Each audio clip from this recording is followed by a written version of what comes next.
Hi friends, பலவிதமான காய்கறிகளை சேர்த்து குயிக்காக சாம்பார் குக்கரில் எப்படி செய்கிறதுனா இன்றைக்கி உங்ககிட்ட நான் ஷேர் பண்ண போகிறேன். Welcome to Rahana's kitchen. அதுக்கு அரை கப் அளவுக்கு துவரம் பருப்பு, அதாவது 100 துவரம் பருப்பு ஒரு குக்கர் பேனில் சேர்த்து விட்டுருக்கேன். பருப்பை நல்லா வாஷ் பண்ணி எடுத்துக்கிட்டு எந்த கப்பில் நம்ம பருப்பு எடுத்தோமோ அதே கப்பால் 2.5 கப் அளவுக்கு தண்ணியை சேர்த்து விட்டுக்கலாம். அது கூடவே அரை டீஸ்பூன் மஞ்சள்தூள், 1 டீஸ்பூன் எண்ணெயை விட்டு ஒரு கிளறி விட்டுட்டு குக்கர் பேனை மூடி விட்டுக்கலாம். 4 விசில் வர வரைக்கும் குக் பண்ணி விட்டுக்கலாம். இன்னொரு பக்கம் கிண்ணத்தில் சாம்பாருக்கு தேவையான அளவுக்கு சின்ன நெல்லிக்காய் சைஸ் அளவுக்கு புளியை சேர்த்து முழுகிற அளவுக்கு தண்ணியும் சேர்த்து 10 நிமிஷம் ஊற விட்டுக்கிறேன். 4 விசில் வந்ததுக்கு அப்புறம் அடுப்பை ஆஃப் பண்ணி விட்டுக்குங்க. ஸ்டீம் எல்லாம் இறங்கினதுக்கு அப்புறம் குக்கர் பேனை ஓப்பன் பண்ணி விட்டுக்குங்க. பாருங்க, பருப்பு நல்லா வெந்து வந்துருச்சு. இதை நம்ம கரண்டியாலேயே நல்லா மசிச்சு விட்டு எடுத்துக்கலாம். மசிச்சு எடுத்த பருப்பு கூட அடுத்து ஒரு மீடியம் சைஸ் வெங்காயம், ஒரு மீடியம் சைஸ் தக்காளி, சின்ன சைஸ் முருங்கைக்காய் 1,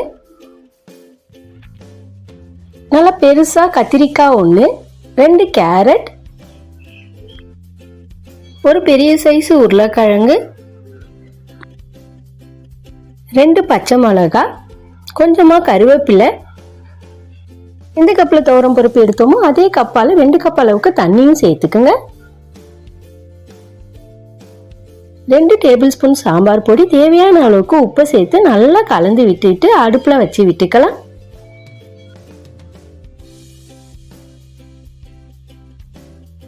சாம்பார் கொதி வரட்டுங்க. சாம்பார் ஒரு கொதி வந்ததுக்கு அப்புறம் புளி கரைசலை அதில் சேர்த்து விட்டுக்கலாம்.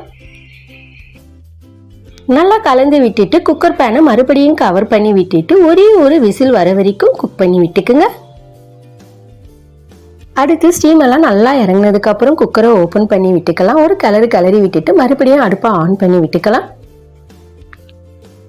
2-3 மாங்காய் துண்டுகளை சேர்த்து ஒரு கிளறி விட்டுட்டு மறுபடியும் சில நொடிகளுக்கு கொதிக்க விட்டுக்கலாம்.